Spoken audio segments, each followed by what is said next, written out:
할렐루야. 153 저녁기도에 오신 여러분들을 주님의 이름으로 환영하고 축복합니다. 오늘도 귀하고 복된 이 저녁 시간, 하나님의 은혜가 새로워지는 시간이 되기를 간절히 소망하겠습니다. 먼저 하나님의 말씀 보도록 합니다. 사도행전 19장 21절에서 22절 말씀까지 보겠습니다. 사도행전 19장 21절에서 22절 말씀입니다. 우리 같이 한 목소리로 다 함께 봉독하도록 하겠습니다. 시작. 이 일이 있은 후에 바울이 마게도니아와 아가야를 거쳐 예루살렘에 가기로 작정하여 이르되 내가 거기 갔다가 후에 로마도 보아야 하리라 하고 자기를 돕는 사람 중에서 디모데와 에스라도 두 사람을 마게도니아로 보내고 자기는 아시아에 얼마 동안 더 있느니라. 아멘. 여러분들은 비전을 가진 사람과 야망을 가진 사람, 여러분들 어떻게 구분할 수 있을까요? 비전과 야망, 이것을 어떻게 구분할 수 있을까요? 보통 교회 안에서도 보면요, 저희 교회는 그렇지는 않지만 티를 내지는 않지만 자신의 야망을 이렇게 하나님의 뜻으로, 하나님의 비전으로 이렇게 둔갑을 해서 그것을 자신의 야망을 이루려고 하는 사람들이 종종 있습니다. 그러한 사람들로 인해서 교회들이 많이 힘들어지는 경우들을 많이 경험하지 않습니까? 그래서 우리들도 이것들을 좀 구분할 수 있어야 되는데 이게 참 어려워요. 참 이게 한 끗 차이입니다. 정말 이 조그만한 차이가 야망으로 가고 또 이 조그만한 차이에서 비전으로 간단 말이죠. 자, 그럼 뭡니까? 이거 어떻게 구분해야 될까요? 비전을 가진 사람은 하나님의 말씀을 붙잡고 자신에게 손해가 되더라도 끝까지 달려갑니다. 하지만 야망을 가진 사람은요, 하나님과 상관없이 자신의 욕망에 사로잡혀 있기 때문에 자신의 뜻대로 되지 않으면 그만둡니다. 그리고 회피해버려요. 자, 이론적으로는 이렇게 간단하게 우리들이 구별할 수 있지만 현실의 세계에서는 이게 쉽지가 않습니다. 야망을 비전으로 둔갑시켜서 거짓말하는 사람들을 구별해내기가 쉽지가 않아요. 이거는 오랜 시간을 가지고 그 사람을 지켜봐야 구별할 수 있다라는 것입니다. 비전을 가진 사람은 손해가 되더라도 하나님의 뜻을 이루어지는데 주저하지 않습니다. 그에게 어려운 일이 닥쳐도 하나님의 말씀을 이루는 일을 주저하지 않고 전심전력해서 나아가요. 하지만 비전이 아닌 야망을 가진 사람들은 유익이 되는 일에만 입속을 밝힙니다.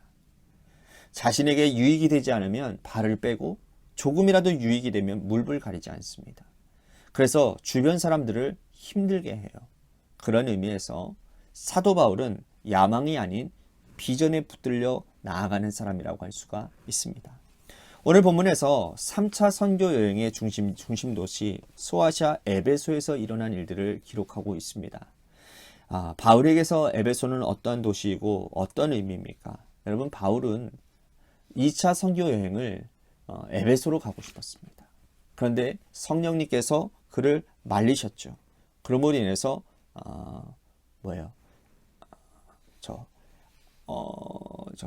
아테네 쪽으로 하나님이 유럽 쪽으로 인도하시지 않았습니까? 그래서 하나님이 그의 음성에 순종해서 2차 선교 여행을 무사히 마치고 안디옥으로 돌아가는 길에 브리스길라와 아굴라를 에베소에 남겼다라고 어제 말씀드렸잖아요. 그렇죠? 선교 보고 끝난 후에 3차 선교 여행 시작을 에베소에서 열기 위해서 미리 이제 기초 작업을 미리 하기 위해 브리스길라와 아굴라를 에베소로 먼저 보내는 일들, 우리들이 지난주에 어제 우리들이 살펴보았을 것입니다. 그래서 이제 그곳으로 이제 에베소로 이제 가게 되어지는데, 자, 8절 말씀을 보세요. 바울이 해당에 들어가 석 달 동안 담대히 하나님 나라에 관하여 강론하며 권면하되. 자, 바울은 다른 도시에서는 3주 또 3번의 안식일 동안만 복음을 전했습니다. 하지만 에베소에서만큼은 석 달 동안 복음을 전해요. 자, 바울이 가는 곳마다 홍해가 갈라지듯이 받아들여지는 사람과 받아들이지 않는 사람들이 극명하게 갈렸습니다. 복음은 여러분 회색지대가 없는 것이 특징입니다. 받아들여서 예수 그리스도의 제자가 되든지 아니면 복음을 배척하여 영원히 주님의 말씀에 떨어진 자가 되는지 둘 중에 하나인 것입니다. 에베소에서도 마찬가지였어요. 받아들이는 자들과 받아들이지 않는 사람들이 있었습니다. 그래서 9절과 10절 말씀을 보십시오. 어떤 사람들은 마음이 굳어 순종하지 않고 무리 앞에서 이 돌을 비방하거늘 바울이 그들을 떠나 제자들을 따로 세우고 두란노 서원에서 날마다 강론하니라. 2해 동안 이같이 하니 아시아에 사는 자는 유대인이나 헬라인이나 다 주의 말씀을 듣더라. 바울이 전한 복음을 듣고 받아들이는 사람과 배척하는 사람들이 있었다는 거죠. 다른 도시에서는 배척하는 사람들이 돌로 치려고 하면 그 도시를 떠나야 했습니다. 하지만 작정하고 온 이 에베소에서는 그렇게 하지 않았다라는 거예요. 이미 바울의 패턴을 여러분들 잘 알고 있는 이 브리스길라와 아굴라가 두란노 서원이라고 하는 처소를 따로 마련해 두었기 때문이라는 겁니다. 바울은 복음의 말씀을 더 듣기를 원하는 사람들과 함께 이 두란노 서원에서 2년 동안 복음을 전합니다. 그는 두란노 서원에서 매일 성경 공부를 인도했습니다. 에베소에 있는 사람들과 또 아시아에서 무역하기 위해 온 사람들 중에 복음에 관심이 있는 사람들을 두란노 서원에서 말씀을 가르치는 사역들을 감당했다라는 거예요. 그리고 그 말씀을 듣고 그리스도의 제자들이 늘어나게 되었다라는 것입니다. 여러분, 고린도 교회에서는 한 1년 6개월 동안 머물렀던 바울이 이 에베소에서 2년 이상 머무르면서 뿌리 깊게 말씀 사역을 했다는 거죠. 말씀이 에베소 전역에 전해지니 놀라운 구원의 역사가 일어나게 되어졌습니다. 그래서 바울이 손으로 하나님의 능력을 행하니까 어떤 일들이 일어나느냐, 바울의 몸에서 손수건이나 앞치마를 가져다가 댔는데도 병든 사람들이 낫는 거예요. 악기들이 떠나가는 일들이 일어난 겁니다.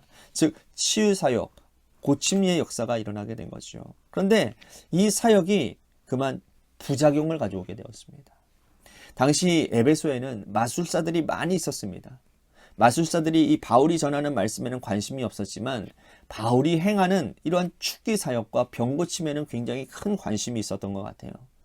그들은 예수님을 믿지 않았고 복음을 받아들이지 않았는데도 시험 삼아 이 바울을 흉내내어서 귀신을 쫓아내는 일들을 했습니다. 그들 중에는 유대인 제사장 스게와의 7 아들도 있었다라는 거예요. 이들이 한 번은 악기에 들린 사람에게 예수의 이름으로 일을 행하다가 분별을 당합니다. 그러면서 그 귀신 들려가지고 그 귀신이 그들에게 들어가가지고 자신의 몸을 막 상하게 하고 벗은 몸으로 막 그 집을 도망가는 일이 일어나는 거예요. 이 사건이 당시 에베소 마술사들에게는 큰 충격을 가져온 것입니다. 우리가 행하는 마술이 더 이상 통하지 않게 되자 바울이 주 예수의 이름으로 귀신을 내쫓고 병든 자들을 고치는 것이 진짜라고 인정하게 되었다라는 거예요. 마술사들은 그들이 읽던 책들을 어떻게 하느냐, 다 불태워버립니다. 자그마치나 그 은 5만이나 되는 엄청난 금액의 책이었습니다. 놀랍지 않습니까? 이런 일이 있고, 자, 에베소가 복음으로 든든히 이제 서가게 됩니다. 바울이 에베소를 사랑하는 마음을 품은 지 오랜 세월이 지나서 비로소 에베소는 이제 복음 위에 서게 된 거예요.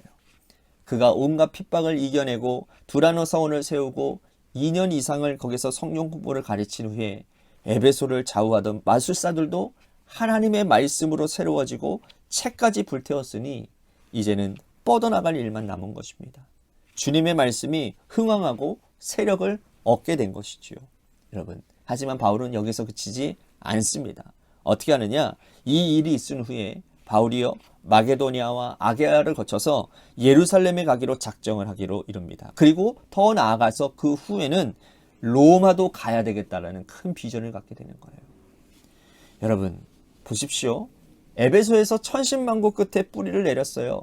든든한 교회가 세워졌습니다. 이제 영광만 남았습니다. 이제 이 영광만 누리면 되는 겁니다. 고난의 시간은 다 지나가고 소아시아 중심 도시 에베소의 담임 목사가 되고 수많은 사람들에게 복음을 전하는 일들로 자신의 여생을 마무리하면 되었어요.